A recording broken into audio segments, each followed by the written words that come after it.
Assalamualaikum warahmatullahi wabarakatuh. Bismillah, alhamdulillah, salatu wassalamu ala rasulillah, ma ba'd. Alhamdulillah, let's continue our ngaji. We directly go to the second bab, al-bab as-sani, second chapter, about the taubah. At-taubah. What is in English? Taubah. Apa Ustazah? Bahasa Inggrisnya taubah itu apa? Ustazah, apa Ustazah? Repent. Apa? Repent. Itu kalau ada di lagunya Maher Zain.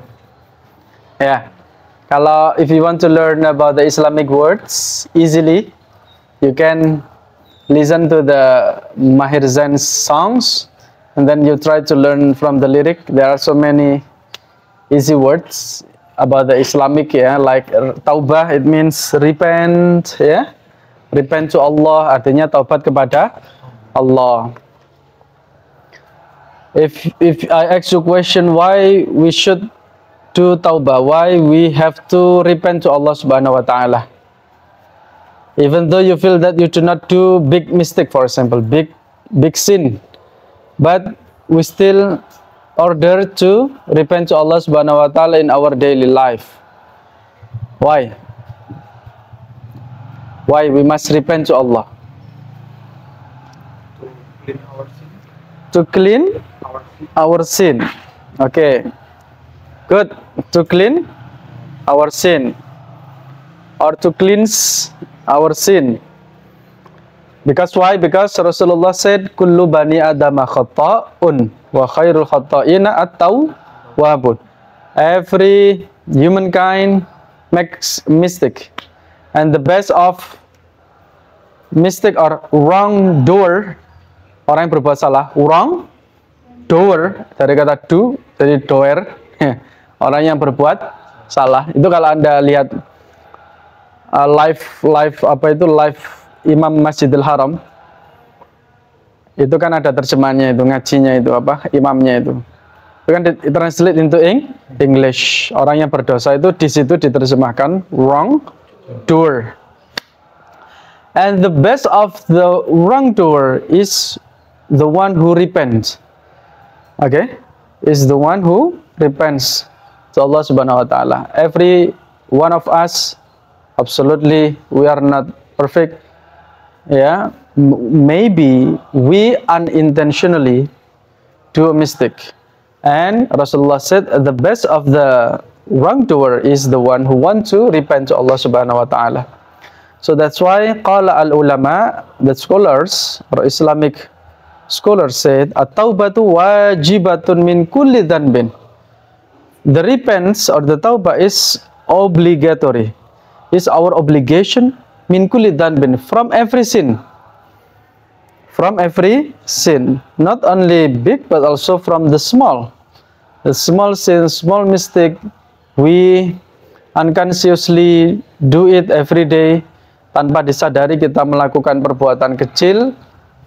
Itu kalau dosa besar kan pasti kelihatan, pasti tahu. But sometimes we do not consider what we did. It is like small mistake in front of Allah subhanahu wa ta'ala. Bagi Allah, mungkin bagi kita itu tidak masalah, tapi bagi Allah, Allah tidak berkenan. Itu masuk dosa kecil. Nah, kata ulama, taubat itu wajib dari segala dosa. Fa in kanat al-ma'siyah bainal abdi wa bainallah ta'ala la tata'allaku bihaqqi adamiyin. Apabila maksiat itu antara hamba dan hamba Allah Ta'ala tidak berhubungan dengan hak manusia, artinya urusan kita dengan Allah, our relationship to Allah Subhanahu wa Ta'ala, because there are two relationships. Ada hablum minallah, ada hablun minan nas. Hablum minallah, our relationship to Allah Subhanahu wa Ta'ala directly, we as the servant, kita sebagai seorang hamba, and Allah as the creator.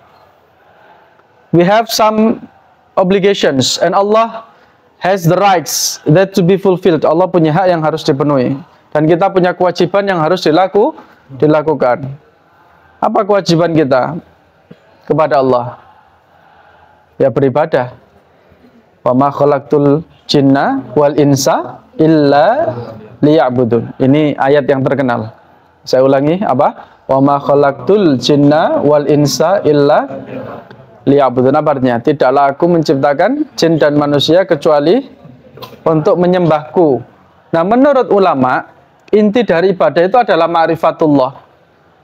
Apa itu ma'rifatullah? Mengetahui Allah. Maka ulama itu ahli tafsir, ada yang mentafsirkan liya'budun ay liya'rifun. Liya'budun itu artinya bukan semata-mata menyembah, itu makna letterlek, tapi untuk mengetahui aku. Karena ibadah itu, esensi ibadah adalah mengetahui Allah. Maka para ulama kalau menerjemahkan liya'budun ay liya'rifun, agar kita ini mengenal Allah. Menyembah itu ya mengenal. Kalau tidak menyembah Allah, kita tidak akan mengenali Allah. Mengenali apa ya? Mengenali tentang sifat-sifat Allah, hukum-hukum Allah, apa yang menjadi kehendak Allah. Kalau zatnya ya tidak bisa. Tapi yang bisa kita ma'rifati adalah sifat-sifatnya Allah. Kemudian sifat jaiznya Allah. Kemudian hukum-hukum agama Islam, syariat yang harus kita lakukan, itu dalam rangka ma'rifatullah. Jadi tasawuf itu dari kata sawwafa, artinya menjernihkan hati, ya, itu tujuannya adalah apa? Tasawuf adalah ma'rifatullah, mengetahui Allah. Nah, kalau itu hubungannya kita dengan Allah, hablum minallah, ya, maka ada 3 syarat. Yang pertama, kita meninggalkan maksiat. Meninggalkan maksiat sebisa mungkin. So that's why the preacher, the khatib, every Friday summons, every Friday khutbah always say, bertakwalah kepada Allah dengan sebaik-baiknya takwa sebisanya. Meninggalkan maksiat mastata'tum, sebisanya. Bisa enggak ada orang yang, ya Allah setelah ini saya berjanji bersumpah tidak akan melakukan maksiat sama sekali, ya enggak bisa. Kalau seperti itu, kata para ulama, kalau ada orang yang pengen terbebas dari dosa sama sekali, itu justru menyalahi kodratnya dia sebagai manusia. Kodratnya manusia itu apa? Ya bikin salah. Tapi di situ kemudian kata Allah, fa'aina adha'u rahmati. Kalau manusia itu 100% pure, berbuat baik, tidak ada salah. Terus saya menaruh rahmatku di mana? Saya menaruh maghfirahku di mana? Iya kan? Adanya maghfirah itu karena adanya dosa. Ya maksudnya adalah, monggo masuk Ustadz. Monggo. Dikiranya ada tamu mungkin ya. Tafadhal Ustadz. Ustadz Zahir. Ustadz Zahir ini yang suka sholawatan tuh ya Ustadz. Ustadz. Monggo Ustadz Alfian. Masuk Ustadz.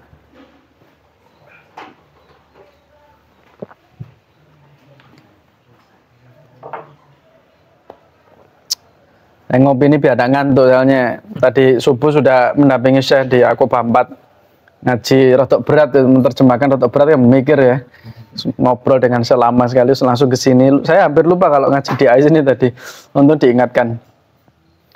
Anak saya itu, saya kan tidurnya sama Fahimi itu, yang 3 tahun itu. Kalau tidur itu munyer ya tuh, tidurnya itu munyer, kadang saya ditendang dan sebagainya. Malam bangun nangis, jadi nggak bisa nyenyak ya, jadi makanya biar nggak ngantuk pagi itu ya sambil ngopi. Kalau punya balita kan ya seperti itu ya, tidurnya itu munyer-munyer gitu ya, dicecek-cecek.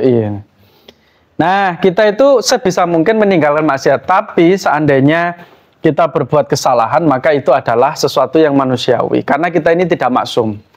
Yang maksum adalah para nabi, tapi ya cita-cita kita ini ya bahagia dunia akhirat itu sebisa mungkin.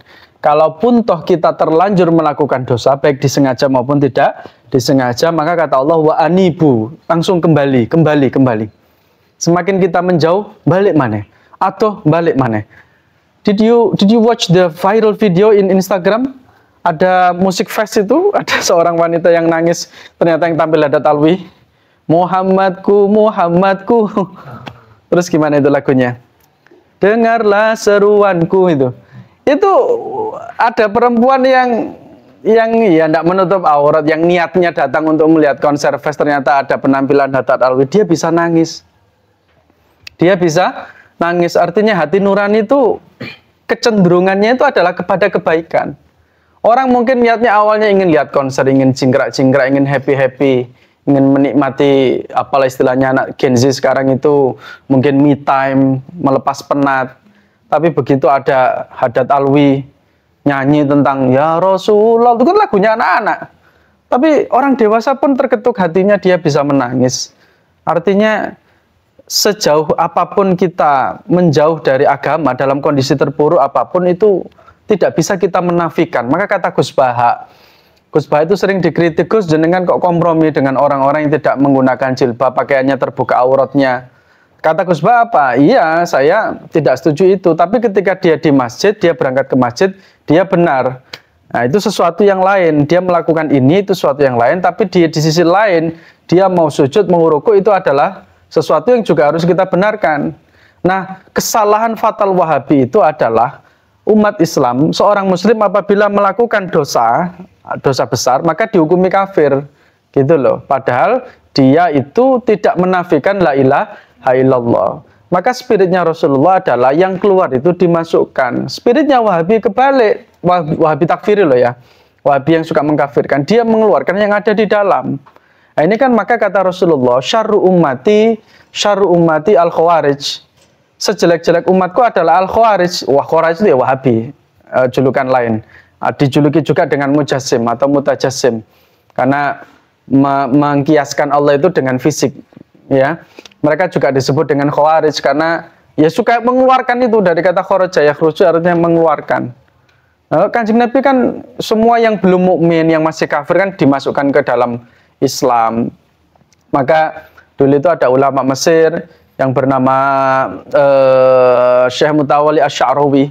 Dia bertanya kepada teroris, orang yang Islamnya Islam garis keras, kamu kalau umpama ngebom orang-orang yang ada diskotik, di situ ada orang Islamnya, terus kamu bom terus mati kayak gitu, kamu gimana? Kamu puas? Iya, saya puas karena dia sudah melakukan dosa besar, gitu.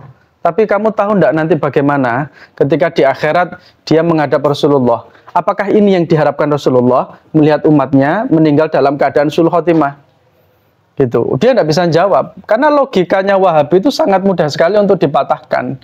Kan inginnya Rasulullah itu orang-orang seperti itu ditarik, diajak taubat, kemudian meninggal dalam keadaan husnul khotimah, bukan dimatikan dalam kondisi seperti itu.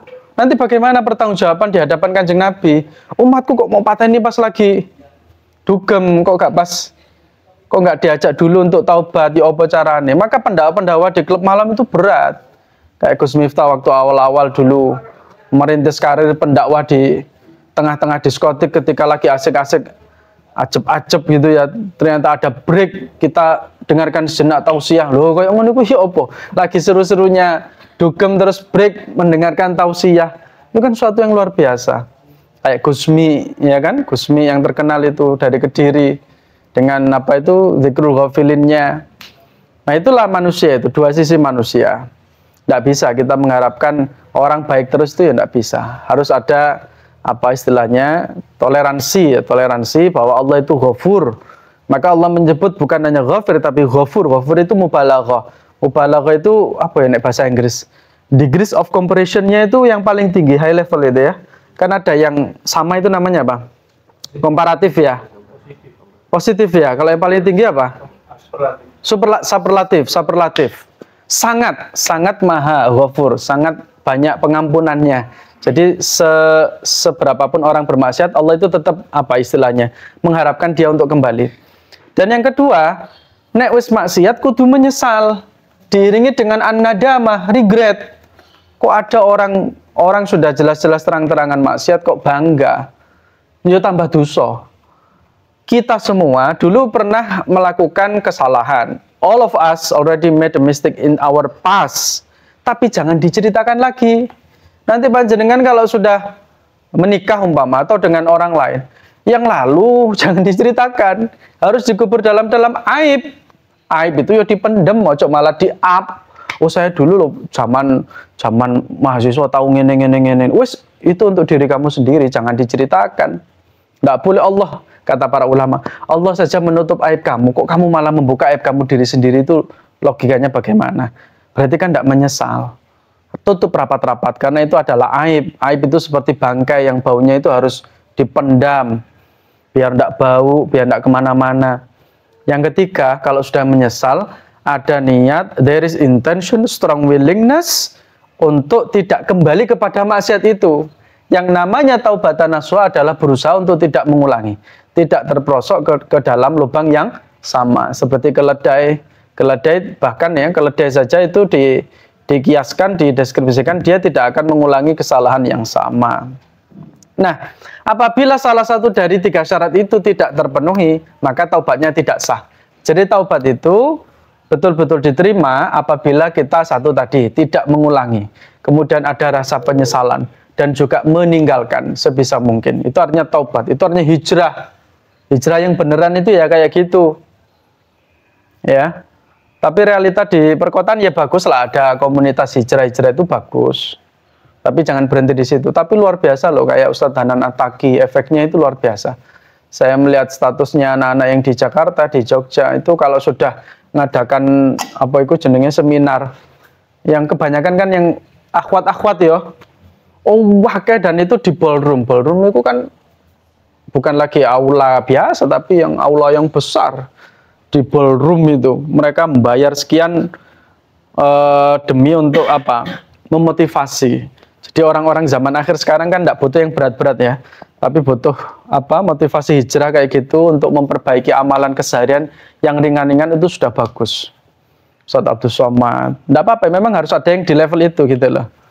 Macam-macam kan, nek sing abot ya Gus Paha. Tapi ada satu yang saya recommended untuk panjenengan semuanya, silahkan buka YouTube, kemudian ketik Pak Fahrudin Faiz, ahli filsafat dari Jogja, UIN, itu punya majelis rutin. Beliau kalau setiap rutinan itu pasti pakai PowerPoint, pakai apa ini, bahas masalah filsafat, tapi filsafat tentang kehidupan. Wah, enak sekali. Sudah tahu ya, biasanya itu banyak itu reel-reelnya itu menenangkan sekali. Kata beliau, diantaranya kunci hidup itu ada 2, kata beliau, diantara nasihatnya.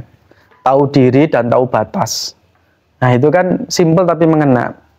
Kunci kebahagiaan hidup itu 2 itu tadi. Kita harus tahu diri dan tahu batas. Kalau kita tidak tahu diri, halakamru'un man lam ya'rif qadrahu. Orang akan binasa. Dia akan terlalu berambisi, terlalu melebihi kadar dirinya. Dia tidak tahu batasan-batasannya. Itu banyak sekali. Saya itu karena suaranya enak, penjelasannya enak, tenang sekali pembawaannya. Itu kalau didengarkan sebelum tidur itu sampai bisa ketiduran, dan itu bisa menjadi healing itu. Kalau Gus Bah kan serius ya. Tapi kalau hukum fikih bisa ke Buya Yahya. Kalau di YouTube ya, Buya Yahya itu bagus sekali. Kemudian beliau kan Sunni ya, dari Yaman, lulusan Yaman. Itu kalau Buya Yahya itu tanya jawab, semua problematika ada. Kalau pendalaman kitab kuning ya Gus Bah. Kemudian kalau motivasi hidup diantaranya itu Dr. Fahrudin Faiz, itu ahli filsafat. Ya, saya punya dosen S3 di UIN Tulungagung, dosen filsafat. Beliau teman dekatnya Pak Fahrudin Faiz. Mungkin suatu hari harus kita undang ke sini. Beliau kemarin habis dari Matali Tebireng sudah. Kemarin juga habis dari Unwaha Tambak Beras sudah. Ya, apa ya itu pengen ngundang beliau. Nah, itu ya memang beliau tidak seheboh, tidak seviral yang lain, tapi bagus sekali kajiannya itu terkait dengan motivasi, bahkan bisa dikaitkan dengan konteks pendidikan juga bisa, seorang guru ya. Nah itu taubat. Bahkan di dalam Al-Quran sendiri saking pentingnya taubat, ada surat yang namanya surat taubah. Depannya apa itu? Baro'atun, atau disebut dengan surah Baro'ah. Surat taubah atau taubah itu satu-satunya surat di dalam Al-Quran yang dimakruhkan, bahkan para ulama melarang untuk membaca basmalah. Jadi langsung saja kalau panjenengan juz berapa itu? 11 kalau tidak salah ya. Panjenengan kalau iya 11 ya, Ustaz. Kalau panjenengan mendapati surat itu, a'udzubillahi minasyaitonirrajim, gitu aja langsung bara'atun minallahi wa rasulih, karena surat taubah itu isinya banyak mengecam kaum kafir Quraisy. Dan kenapa tidak ada basmalah? Karena dalam basmalah ada kata Ar-Rahman Ar-Rahim, kasih sayangnya Allah, welas asihnya Allah, dan itu tidak berhak disematkan kepada orang-orang kafir dan musyrik kafir Quraisy. Nah, itu karena itu banyak membicarakan keburukannya orang-orang kafir. Maka cukup a'udzubillahi minasyaitonir. Begitu pula kalau panjenengan baca di tengah-tengah nek eling ya ta'awudz saja. Kalau lupa ya kadung bismillah ya enggak apa-apa. Nah, itu ada hablum minallah, ada hablum minan nas. Hubungan kita dengan Allah itu sangat privat. Nah, tapi yang paling penting juga hubungan dengan manusia. Kalau ada hubungannya dengan manusia, syarat taubat itu ada 4. Ada tambahan 1, yakni harus membebaskan tanggungan terhadap orang tersebut, terutama masalah hutang piutang. Kanjeng Nabi itu saking pentingnya masalah hutang piutang itu tidak mau mensolati jenazah yang ada masalah hutang piutang. Ditanya sama Kanjeng Nabi, ini punya hutang apa enggak? Iya punya. Sudah diserap apa belum? Belum. Terus Kanjeng Nabi tidak mau mensolati. Kanjeng Nabi balik kanan pulang. Terus kemudian beliau mengatakan kalian aja yang sholat. Kalian aja yang sholat. Jadi Nabi tidak kerso, tapi nyuruh sahabat tetap untuk mensolati. Gitu. Akhirnya ada salah seorang sahabat yang membebaskan hutang tersebut, Nabi balik terus mau mensolati. Jadi ada sahabat yang hidup, yang menutup atau membebaskan hutang si mayit ini, Nabi kemudian balik lagi mau mensolati. Ini masalah hutang loh ya. Makanya sekarang itu, saya kalau ada orang curhat tanya, Gus saya ini teman saya hutang gini angel mas, zaman saya hutang balik, apalagi zaman COVID itu kan banyak orang datang. Kemudian saya bilang gini, mas, kalau hutang piutang itu 1, kalau nominalnya kecil mending akadnya jangan hutang, hibah saja. Sampean kayak noae, sampean ngomong rek bro iki tak sampean iki gak utang wis iki gawon umpama 1 juta umpama atau 2 juta, soalnya untuk mengembalikan itu pasti dia susah. Baru kalau kemudian hutangnya itu banyak, umpama di atas 5 juta, kudu hati-hati. Nggak apa-apa hitam di atas putih, meskipun koncoplek loh yo. Kalau nggak ada itu repot nanti. Materai, nggak apa-apa. Kalau perlu aja istrinya, istri harus tahu. Jangan sampai yang sing lanang utang dewe terus yang istrinya nggak tahu. Kan bank kan begitu. Bank kan kalau ngajukan pinjaman, suami istri harus tanda tangan. Jangan-jangan nanti diselewengkan sama yang cowoknya ini yang ternyata punya will lain, wanita idaman lain, nyelang duit ini ngawakmu kayak bondo rabi. Ya kan istri yang sah harus tahu kayak gitu. Ya, ini hukukul adam. Masalah hutang piutang itu penting. Makanya di dalam Al-Qur'an itu ada satu surat, satu ayat yang paling panjang. Ayat yang paling panjang itu membicarakan apa? Tentang hutang piutang. Itu di dalam akhir-akhir surat Al-Baqarah, sak lembar, itu mek sak ayat tok, dari pojok atas sampai pojok bawah, membicarakan tentang mekanisme hutang piutang. Bismillahirrahmanirrahim. Ya ayyuhalladzina amanu idza tadayantum ila bidainin ila ajalin musamman faktubuh. Kamu kalau hutang dengan hutang piutang orang lain, faktubuh, suruh nyatet dan gak lali. Saya ingat sekali bunyinya dulu waktu belum punya pondok, waktu zaman susah, waktu saya masih kecil. Apa ya kan sering guyoni saya, kamu lahir iku cek durung duwe pondok. Maksudnya tadi Gus kan baru kemarin-kemarin. Beda sama anak saya, cucunya Abayai kayak Afkar itu anak saya. Nah, Afkar kan enak, dia punya privilege, lahir sudah punya pondok. Tapi kamu kan biyen cek durung duwe pondok gitu kata bacik zaman susah. Saya ingat sekali, ibu itu punya pernah mencatat di kalender itu, dicoret-coret kalendernya itu, punya hutang ini, dicatat. Karena memang di dalam Al-Quran itu faktubu, panjenengan juga harus dicatat. Tapi hutang zaman sekarang kan modern ya, nggak usah dicatat juga diingatkan itu sama email. Waktunya jatuh tempo. Ya, silakan lakukan transaksi atau lakukan pembayaran via GoPay, QRIS dan sebagainya. Yang harus diilingno sistem. Tapi kalau urusannya dengan manusia, ini harus dicatat. Sekecil apapun itu hutang itu penting gitu loh ya. Maka sampai begitu pentingnya ayat terpanjang itu membicarakan tentang hutang piutang. Sampai ono ahli pencatat yang mencatatkan juga ada. Gitu. Harus hati-hati. Apabila itu berupa harta atau sejenisnya, maka wajib mengembalikan kepadanya, dikembalikan. Ya, apabila berupa tuduhan zina atau sejenisnya, maka ia harus memberikan kesempatannya untuk menghukumnya atau meminta maaf. Nah, masalah zina ya harus mendatangkan bi'arba'ati syuhada, 4 saksi yang melihat langsung. 1 saksi ya tidak cukup.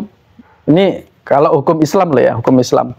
Kenapa kok demikian? Karena kalau satu saksi nanti bisa dijadikan alasan orang untuk meminta cerai kalau dia sendiri saksinya. Maka kalau ada tuduhan zina itu harus mendatangkan 4 saksi. Ini ada keterangannya itu di Gus Baha itu. Kenapa alasan fikih kok seperti itu? Karena kalau cuma 1 orang yang jadi saksi nanti itu bisa diakali. Artinya orang alasannya minta cerai terus bikin alasan yang macam-macam. Tapi kalau 4 saksi tidak mungkin ada rekayasa. Nah, begitu pula bukan hanya masalah hakul adam, ini bukan masalah hutang piutang atau masalah duit, tapi juga masalah gunjingan. Gunjingan itu apa? Ghibah, ngerasani. Ya. Kalau kita ngerasani orang, kafarat itu apa? Pelebur dosanya. Antastaghfirulahu, minta maaf langsung kepadanya. Tapi apakah kita mau? Apakah mungkin panjenengan datang kepada teman Anda terus sepurane ya aku ndek ingin ngerasani sampean. Gak ono wong koyo ngono. Onoe paling template umum ketika hari raya Idul Fitri, mohon maaf lahir dan batin. Tapi pernah enggak dispesifik saya dulu ngerasani awakmu iku sampai pucuk indunya tak rasani ngene. Gak ono. Padahal agama itu kafaratul ghibah antastaghfirulahu. Kafaratnya ghibah itu minta maaf langsung di depan muka orangnya. Yang kita kan malu. Ya kan, pernah ngerasain dan tidak mungkin gitu loh, hampir tidak mungkin untuk seperti itu. Nek wani yo gak apa-apa, gentle, artinya ngomong di depan saya ngerasain jenengan gitu. Makanya Imam Syafi'i itu ketika tenar-tenarnya Imam Syafi'i itu kan dilapori sama murid-muridnya, wah Imam Syafi'i banyak orang yang menggunjing engkau. Imam Syafi'i yo santai aja, mereka menggunjing saya di belakang kan. Kalau di belakang berarti tidak berani, berarti kan saya benar. Tapi kalau mereka berani ya harusnya ngomong di depan saya gitu loh. Tapi ya santai aja ya, ulama itu tidak sudah kebal, artinya cacian, hinaan, kritik apa ya tidak menggoyahkan beliau karena tujuannya hanya mencari ridhonya Allah Subhanahu wa taala. Kayak Gus Baha umpama dikritik macam-macam itu biasa. Kayak biasa. Justru kalau kita terpengaruh oleh makhluk, justru itu yang levelnya masih amatir ya. Kalau kita terpengaruh dengan omongan orang itu levelnya masih amatir. Jika taubat dari sebagian dosa, maka taubatnya taubatnya sah menurut ahli hak dari dosa itu saja. Sebagian tok jadi anggap sah. Dan tinggal kewajiban taubatnya dari sebagian dosa yang lainnya. Dalilnya sangat banyak di dalam Al-Quran. Dalil taubat itu banyak. Di antaranya, faqultu astaghfiru rabbakum innahu kana ghaffara. Disuruh istighfar. Istighfar itu kan dalam rangka bertaubat. Itu di dalam Al-Quran banyak sekali. Di hadis juga banyak. Kemudian ijma itu apa? Kesepakatan para ulama menunjukkan hukum wajibnya taubat. Nah ini dalilnya tadi kafaratu man igtabtahu antastaghfirulahu. Nah, kemudian definisi ghibah itu apa? Definisi ghibah, dzikru akhaka bima yakrahu. Dzikru akhaka bima yakrahu. Menyebut tentang dulurmu dhewe, tentang sesuatu yang tidak dia sukai. Tentang sesuatu yang tidak dia sukai. Nah, kalaupun toh yang kita gosipkan itu benar, maka itu ghibah. Kalau ternyata salah, itu fitnah. Ya, saya ulangi, kalau kita ngerasani orang dan ternyata itu benar sesuai fakta, maka itu ghibah. Piye-piye tetap dihukumi ghibah. Tapi kok meleset, salah, tidak seperti yang kita tuduhkan, maka itu namanya fitnah. Hati-hati. Dosanya orang yang menuduh wanita muslimah baik-baik melakukan zina, itu dosa besar.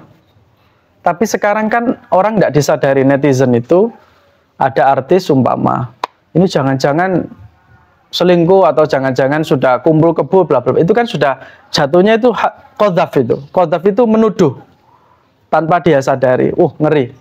Jadi orang sudah komentarnya macam-macam, mengomentari kasusnya artis dan sebagainya. Itu kita tidak usah ikut-ikutan. Ya cukup tahu gitu aja. Nah, seperti itu. Kemudian di dalam Al-Quran Allah Subhanahu wa taala berfirman, "Wa tubu ilallahi jami'an ayyuhal mu'minun la'allakum tuflihun." Dan taubatlah kamu sekalian kepada Allah, hai orang-orang yang beriman, supaya kamu beruntung. Jadi ada relasi, there is relationship, orang yang bertaubat itu dia akan beruntung. Beruntung di dunia dan akhirat. Seperti taubatnya Nabi Adam. Kemudian taubatnya Nabi Yunus. Nabi Adam kan taubat. Kemudian Nabi Yunus juga taubat ketika di dalam perut ikan.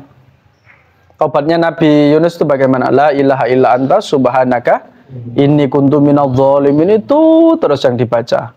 Karena menyesal, menghindar dari kaumnya sehingga diperingatkan oleh Allah, dimasukkan ke dalam perut ikan. Ya, Nabi Adam juga begitu. Berapa tahun itu di dalam kitab Bada'i Uzur diterangkan. Bertahun-tahun Nabi Adam itu meratapi blundernya dengan beristighfar, nangis. Beliau tidak mau, malu untuk menegakkan kepalanya ke atas langit, hayaan minallah, karena malu kepada Allah, dingkluk terus. Itu taubatnya Nabi Adam. Ya. Kemudian dalam ayat yang lain, wa anistaghfiru rabbakum summa tubu ilaih. Kemudian ya ayyuhalladzina amanu tubu ilallahi taubatan nasuha. Ini yang paling terkenal. Ayo ikuti ya. Bismillahirrahmanirrahim. Ya ayyuhalladzina amanu tubu ilallahi taubatan nasuha. Apa itu taubat nasuha? Taubat nasuha itu adalah taubat yang murni. Saya ulangi, taubat nasuha adalah taubat yang murni. Murni itu artinya tidak tercampuri dengan kotoran, dengan kejelekan yang lain. Tapi kalau kita masih melakukan, belum dikatakan taubat nasuha, masih mengulangi lagi. Ya. Nah, para ulama Ahlussunnah wal Jamaah kan kalau ditanya bagaimana saya ini melakukan kesalahan, terus istighfar lagi, terus gitu terus circle-nya itu. Ya, ulama Sunni itu Ahlussunnah wal Jamaah jawabannya sama, tidak boleh berputus asa. Wala tayasu min rahmatillah atau min rauhillah. Janganlah berputus asa dari rahmatnya Allah, karena yang hanya berputus asa itu adalah orang-orang yang kafir. Oke, satu hadis. An Nabi Hurairah radhiyallahu an. Itu masih intro tadi ya, itu masih intro. Sekarang masuk ke hadisnya. Wa Nabi Hurairah radhiyallahu anhu qala, sami'tu, I listened Rasulullah in the messenger sallallahu alaihi wasallam yaqulu, said, wallahi demi Allah, ini saat temene ingsun iku la astaghfiru, memohon ampun Allah kepada Allah, wa atubu, dan saya bertaubat, ilaihi, kepadanya, fil yaum, dalam sehari berapa? Aksara min sab'ina maratan, more than 70 times. 70 times. Kanjeng Nabi itu yang terhitung ya, istighfarnya itu 70 kali dalam sehari semalam. Rawi meriwayatkan wingati sapa Al-Bukhari, ini mengajarkan kepada kita. Ya, saiki ngene wis, kalau kita habis sholat itu wiritan ya, wiritan subhanallah itu berapa kali? 3, subhanallah, subhanallah, alhamdulillah 3, Allah Akbar 3, kemudian istighfar, biasanya istighfarnya dulu. Silakan ditambah sendiri. Kalau dalam sehari 5 kali waktu sholat, kita istighfar 3 kan berarti sudah berapa itu? Ya. Kalau mau ditambah lagi dengan Sayyidul Istighfar, ya itu jauh lebih luar biasa. Ya, Sayyidul Istighfar itu langsung diajarkan oleh Rasulullah. Kalau meriwayatkan wingate sapa Al-Bukhari, Imam Bukhari. Oke. Satu lagi ini hadis pendek. Wa anil Aghar, dan dari Al-Aghar bin Yasar Al-Muzani radhiyallahu anhu. Qala Rasulullah sallallahu alaihi wasallam, ya ayyuhan nas, tolong fotokan. Ya ayyuhan nas, wahai para manusia. Wahai para manusia, tubu ilallah, taubatlah kepada Allah, repent to Allah, wastaghfiru, dan beristighfarlah. Fa ini mongko sak temen ingsun iku atubu fil yaumi mi'ata marrah. Dalam hadis yang lain Kanjeng Nabi mengatakan, saya setiap hari itu bertaubat 100 kali. Kalau tadi berapa? 70 kali. Kalau ini berapa? 100 kali. Jadi sahabat itu beda-beda penangkapannya. Apa yang dilihat langsung, apa yang dirasakan. Kadang sahabat melihat Rasulullah seperti ini, sahabat yang lain seperti ini, beda-beda. Itulah fungsinya belajar hadis. Biar kita tahu dari berbagai macam perspektif. Rawahu Muslim. Ya. Nah, di dalam Al-Quran itu, khasiat dari istighfar itu, saya sendiri sudah merasakan dan mendapatkan hasilnya. Istighfar itu satu, rizki lancar. Rizki, faqultu astaghfiru rabbakum innahu kana ghafara yursilis sama alaikum midrara wa yumdidkum bi amwalil wa banin. Ya, semua kebutuhan itu mudah terpenuhi, dicukupi oleh Allah. Nek akeh-akeh istighfar. Kemudian yang kedua, hartanya juga tercukupi. Makanya ada buku itu, keajaiban istighfar dalam 40 hari, dalam rezeki. Memang betul itu. Tapi ya sing akeh istighfare. Tapi kan harapannya itu tadi, biar mendapatkan materi. Kemudian yang ketiga, pengen duwe keturunan. Pengen punya anak, pengen dianugerahi momongan. Itu adalah memperbanyak istighfar. Tapi nek masalah pengen dapat momongan itu banyak para ulama itu macam-macam caranya. Di antaranya adalah memperbanyak istighfar. Suatu ketika ada 3 orang berbeda-beda. Ini datang sowan kepada syekh, kepada seorang yang alim, ulama, minta nasihat. Yang pertama minta nasihat dipermudahkan urusannya. Terus ulama ini mengatakan, kamu perbanyak istighfar, pulang. Datang lagi yang lain. Saya pengen punya harta yang banyak, agar hidup saya cukup. Nasihatnya sama, perbanyak istighfar, pulang. Seorang lain datang lagi, saya pengen punya keturunan. Ulama ini nasihatnya sama, istighfar. Terus kemudian muridnya bertanya, ya syekh, tadi 3 orang beda-beda kok panjenengan nasihatnya sama, disuruh istighfar. Kemudian beliau mengutip ayat tadi, faqultu astaghfiru rabbakum innahu kana ghaffara, yuslis sama dan seterusnya. Jodoh juga ya, alhamdulillah jodoh juga begitu. Istighfar juga enggak? Oh iya, istighfar juga memperlancar jodoh, iya betul itu. Memperlancar jodoh. Saya kemarin di WA salah satu Ustadz Akobah. Ya, iya. Dia, saya tidak sebut namanya, dia curhat. Tiba-tiba dia curhat panjang, tidak ada angin, tidak ada hujan, curhat. Dia broken heart banget, habis terlalu bucin sama calonnya ini, sudah serius, sudah dibelikan HP iPhone, bahkan dibukakan rekening bersama untuk tabungan nikah. Bayangkan dia menyisihkan 500.000 setiap bulan untuk bakal nikah ini. Dilala kok ketahuan selingkuh. Si siapa ini, si ceweknya selingkuh. Nangis dia itu. Gimana ini Gus? Udah gitu selingkuhnya pakai HP iPhone saya lagi katanya. HP yang saya kasih itu dipakai untuk selingkuh katanya. Astagfirullahaladzim. Saya jawabnya normatif, artinya justru Allah itu sedang berbaik dengan panjenengan. Ya, sebelum nikah Allah menunjukkan sifat aslinya. Dia juga sudah minta nasihat kepada teman-temannya sama, artinya wanita yang selingkuh itu tinggalkan saja, jangan dipertahankan begitu. Wah, ini patah hati banget dia itu. Makanya terus ngapunten gitu, saya akhirnya ngajarnya tidak efektif, kemudian kegiatan-kegiatan yang lain sering izin dan sebagainya, karena dampaknya seperti itu. Tapi memang seseorang itu harus pernah merasakan dikeplek kayak ngono gitu loh. Anda harus pernah merasakan jatuh dan sakitnya sakit banget gitu ya. Terutama masalah jodoh itu, karena itu nanti menjadi pembelajaran yang berharga, mendewasakan diri. Ya, memang takdirnya seperti itu. Ada orang yang mau nikah, padahal mendekati hari H itu ya, terus kemudian dia beberapa hari itu berturut-turut melihat calonnya itu tidak menggunakan busana, artinya isyarat yang jelek. Kemudian dia tanya kepada kiai, nah itu artinya isyarat yang jelek. Berarti Allah itu menyelamatkan seperti itu.